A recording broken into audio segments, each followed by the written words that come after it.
Tarkov's Labyrinth event is currently underway, and on my first raid we managed to extract successfully through the labyrinth. Now, of course, you do have to complete various different quests along the way in order to have access to the labyrinth, and you can pick up labyrinth access keycards using the trading barters that you can get just whilst playing the game from those quests that you do complete, as well as unlocking the actual area that you can go down into the labyrinth using the transit on Shoreline, which is down by the pool.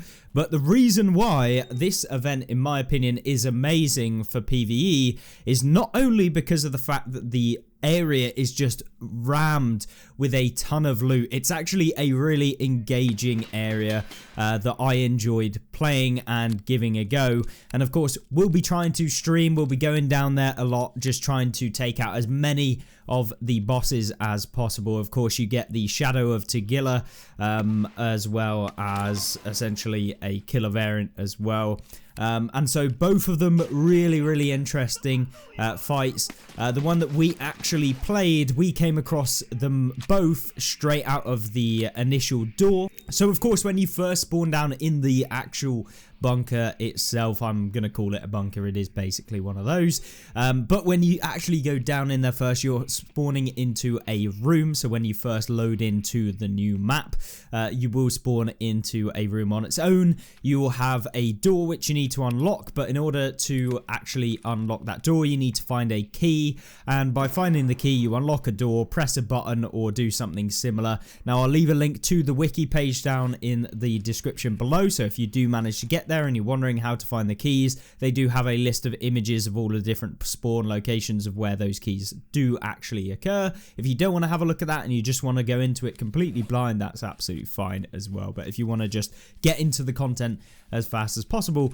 that is what you can do. I'll leave a link in the description. But alongside that, when we first came out of our kind of little area where you first spawn, no one can come in, no one can go out until you do get that key and you manage to get rid of the traps. But when you come out, there's a few things that you need to be wary of before you kind of get into any action, and that is that there is a ton of booby traps, whether that be poison traps, whether that be just simple tripwires that do actually spawn. You need to be very careful where you're going, and just checking on the floor, checking around, making sure that you aren't standing into any nades. Now, you do have a little delay if you do stand into a nade, so you can run past them, but of course you just don't want to actually set them off. And in PvE, the idea would be to try and take out Tagilla and Killer before you're going and running around the area, because if you're having to run away and then a nade goes off whilst they're chasing you or something like that, then of course it's just going to cause more aggro, I guess. So what you want to do is kind of try and aggro the boss straight away, or at least get them to come to you in an advantageous position. Now, I am fully aware that maybe the bosses don't spawn right near you, but what you can do is slowly make your way around, like pathing out where you came from, and try and get them into a corridor area, because this is going to be where they're going to charge at you. Tagilla is going to come in with his axe if he gets enraged, and then of course Killer is just going to come and try and sit down on one knee and offer you a prayer. So yeah, he will absolutely wreck you. The ammunition of the actual bosses in here is just crazy good, so highly recommend taking in level 6 plates, pretty much as like a bare minimum, to be honest with you. I mean, it's just going to make it significantly more difficult if you're running level 5s. If you're running level 4s, just I mean, you can do it, but it's just going to be worse than if you were to run in with a level 6. I was running in with a Thor, which worked out really well. You can run in with a CQCM ballistic mask as well if you want to run that on your helmet, but we ran a Death Shadow mask alongside a Bastion with the plate on top of it. So it gave us good protection on the head, and basically the best gear that I possibly could.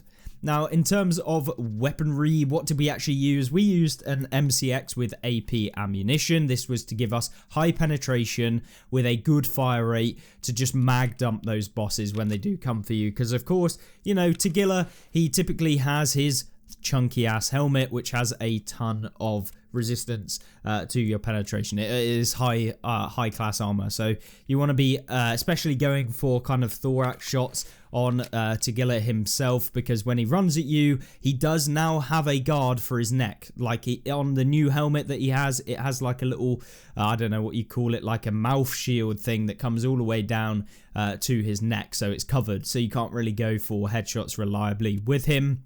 Now, obviously, you can still blunt damage him through the helmet, but I wouldn't recommend it. Just go for the thorax and just mag dump with those 60 round mags with the AP blackout. It tends to work quite well. If you don't have AP blackout and some of the highest tier ammunition, I'd highly recommend going onto labs and running the residential access area, because there is a ton of high tier ammunition spawns in there. You'll find the best ammunition for every single type of ammunition in the game, basically, even the SIG MCX and stuff like that you're finding, or SIG Spear even, and you'll find those as well. So I'd highly recommend doing that, getting your ammunition and then taking out the bosses, because it's just going to make it that little bit easier. If you haven't, that's absolutely fine, but I would recommend at least level 5 penetration on your rounds. Things like you know, the high tier 7.62s, so with an MDR potentially using that with the highest round mags that you do have in those.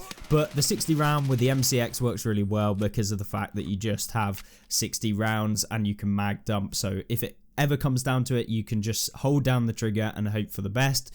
Obviously you don't want to do that.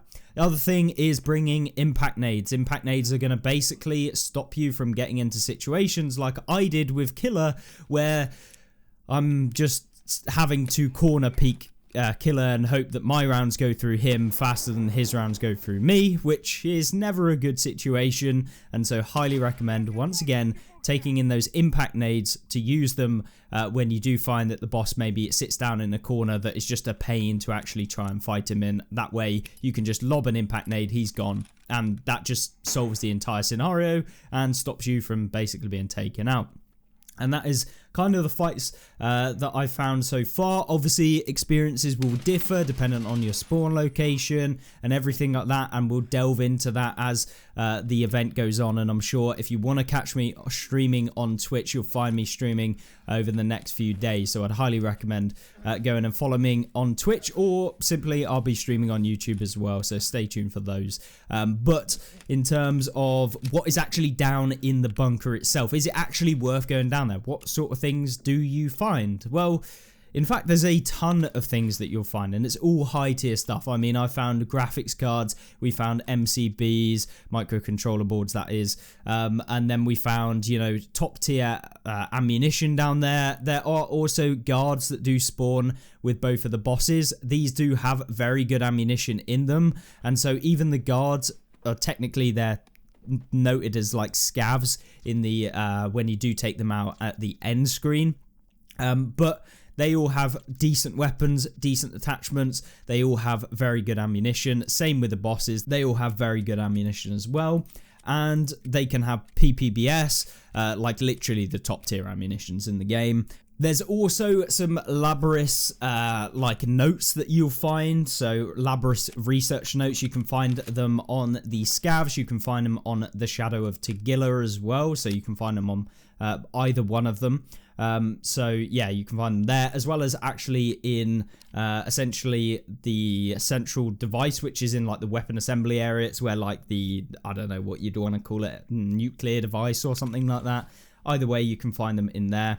And so yeah, just another thing to find, as well as, you know, finding the Ariadne's key, which is, I believe, something to do with a spider. I think Ariadne was a spider, or I don't even know, maybe not.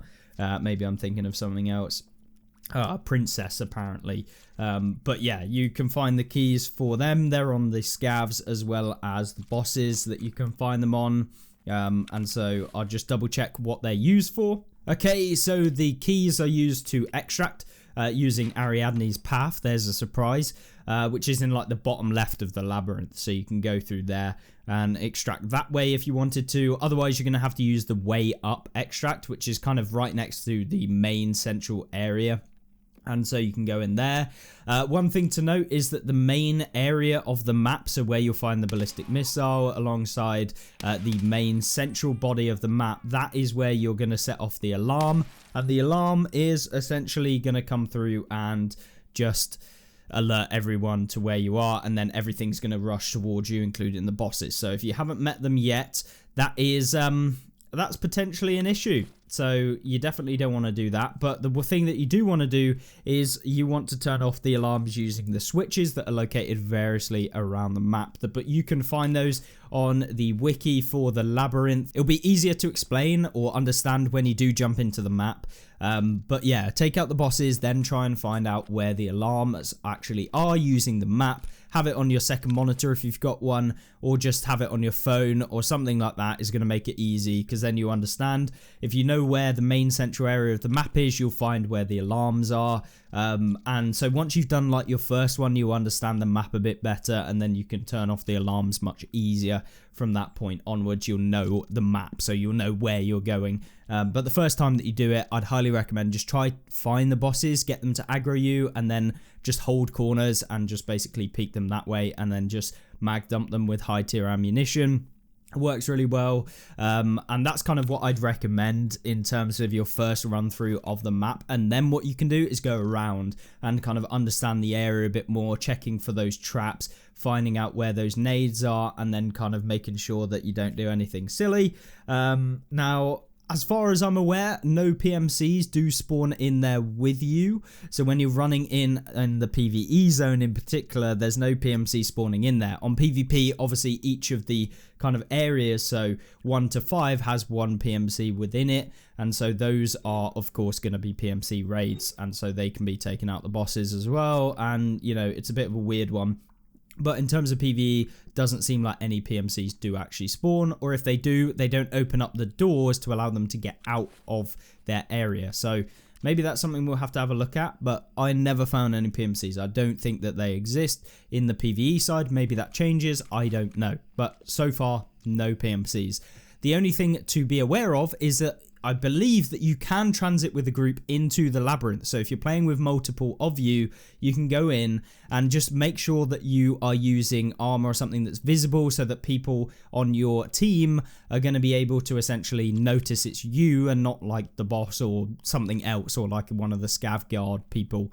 And so that way you can go in and it'll make it a little bit easier. You can pretty much guarantee that someone is going to get out if you run in a group of 5. So yeah, 5 people can go in, I believe, into the raid. So, you know, team up with some of your friends. You can find my Discord link as well, so people can just join up together if you want to do that. Some people in there wanting to kind of join up and use some of the voice channels and stuff like that. So feel free to jump in there and see if you can find a group or whatever.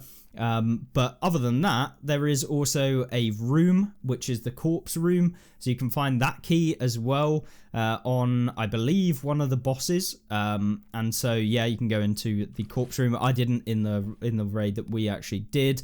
But yeah, not really an issue in that regard.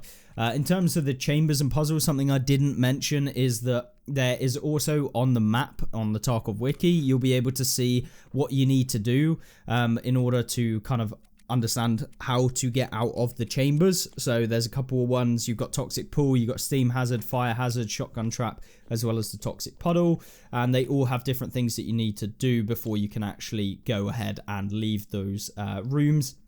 But yeah, working in a group, I'd highly recommend. Maybe do that for your first attempt, take in your level 6 plates, everything like that. But so far, the room looks like it is going to be a complete moneymaker. I'm really looking forward to jumping in, giving it a good go even more. And so far for me, I would give it like a 10 out of 10. I really think it is a really interesting new kind of thing to do within the game, and certainly is challenging. It is not easy. If you do get taken out on your first attempt or second or third or fifth or however many times it takes you to get through your first attempt, it is just fun, and it certainly is challenging. So if you don't do it the first time, don't worry about it. Pretty much everyone I've talked about has not done that. I think we got pretty lucky with where we spawned and where the bosses were and how they kind of aggroed towards me. So I'm sure will get taken out many a time on the stream. But with that being said, hopefully that's covered at least my experience and the whole PvE side of it, what you can do, a couple of tips to you guys. One final thing as well is taking an XTG antidote, because if you fall into the poison or you like walk into a poison or anything like that, you need the antidote to get rid of the poison on you, otherwise you will be taken out. So think of it almost like the cultists when they hit you with a knife, that you do, you know, get that poison effect and it can take you out. So be sure to take in an antidote to avoid that happening if you do accidentally go into any of the poisons that are around the map. So with that being said, thank you very much for watching. Of course, subscribe down below and I will see you in the next one. Goodbye.